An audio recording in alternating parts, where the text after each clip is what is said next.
So hi guys, this is Dr. Shakti. I'm back with a new video on how to approach GT in the last few days of your NEET PG 2026 examination. So many have been texting me about how to approach GT in the last few days. NBEMS has set of examiners who are entirely different from those people who have been taking questions for coaching GTs. Mara has a separate team, dams have separate team, and X, Y, Z apps will have separate team. So basically, what they are trying to make you is they are making you to get ready for the main exam rather than showing their intelligence or knowledge in the GTs. So, say for example, there are around 180 questions in your exam.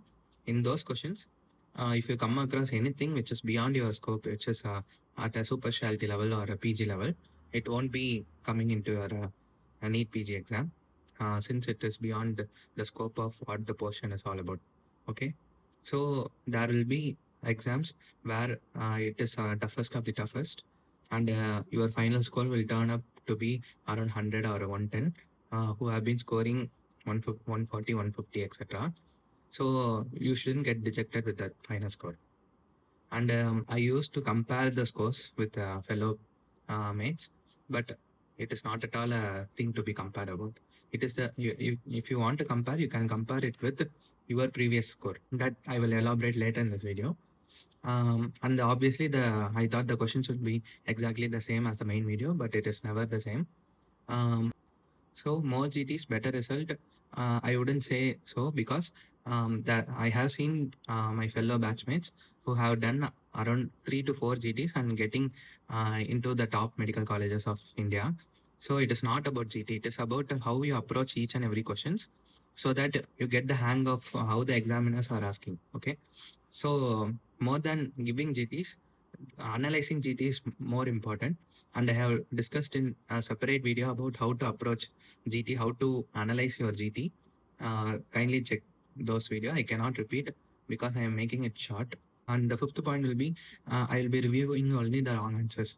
It shouldn't be the case. You can review the wrong ones once you have done the GT, but more than reviewing the wrong GTs, wrong ones, you should know how you arrived at the correct answers for the correct ones. And the sixth and most important point, and it is a area of concern for many people, giving GTs makes me anxious.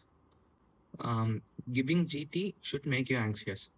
If it doesn't make you anxious, you are not prepared enough, or otherwise you are prepared well enough. Okay. So what I'm trying to say is that people who have never done a GT, or people who have never prepared in their life, giving GT or giving a NEET PG 2026 exam will be a cakewalk.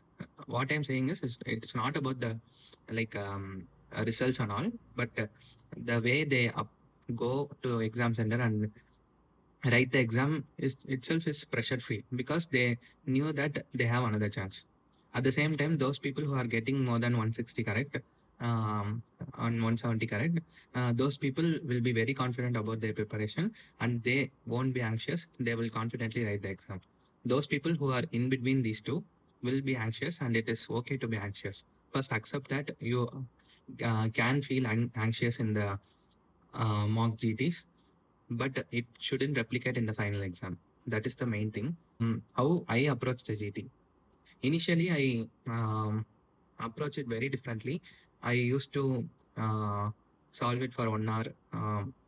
There weren't any slot initially, so I would solve it for 1 hour. 100 questions I will solve in 1 hour, and I just wander around my home and come back and after half an hour, and I will continue to do the rest of the questions, and I will complete it within 2.5 hours and just review it. That is taking GTs for granted. That shouldn't be the case. So how you can give your GT properly is, say for example, I am writing a 9 to 12:30 a.m. slot. The exam doesn't you shouldn't start exactly at 9. Rather, you can start from 8:30 or 8 a.m. so that you can analyze the real time scenario. And the time between 8 to 9 is very crucial. You will have a lot of things going on in your mind. Rather than thinking about those things, just make up your mind and think some random things you have done in your life. Funnily, in my exam, I thought about how my school days were, how I was enjoying my UG days, etc. So that you won't get pressurized about the main exam. Okay, so fix the exam slot 9 to 12:30 a.m. at your home or exam center or anything for that matter. Do not look here and there. Do not leave the chair, especially if you are at home. Do not leave the chair. If you want, you can use glass filters. I used to have reading glasses so that my eyes won't get fatigue easily. So once 9 a.m. starts, your timer is on, and the next 42 minutes will be the crucial one. Uh, if you noticed, I didn't say 3.5 hours, it is 42 minutes. So in your mind, you should make up it into 5 slots of 42 minutes. In that 42 minutes, 35 minutes should be for 36 questions based on current exam question numbers. It is 36 questions. So complete it by 35 minutes. 5 minutes you can take for review. If you have finished earlier enough, you can add that time to the review ones. And I am not going to elaborate on those things. I'm going to elaborate on this 2 minutes. 2 minutes is very important. What I did was I just closed my eyes. I started to do mindfulness meditation, which I got used to when I was preparing.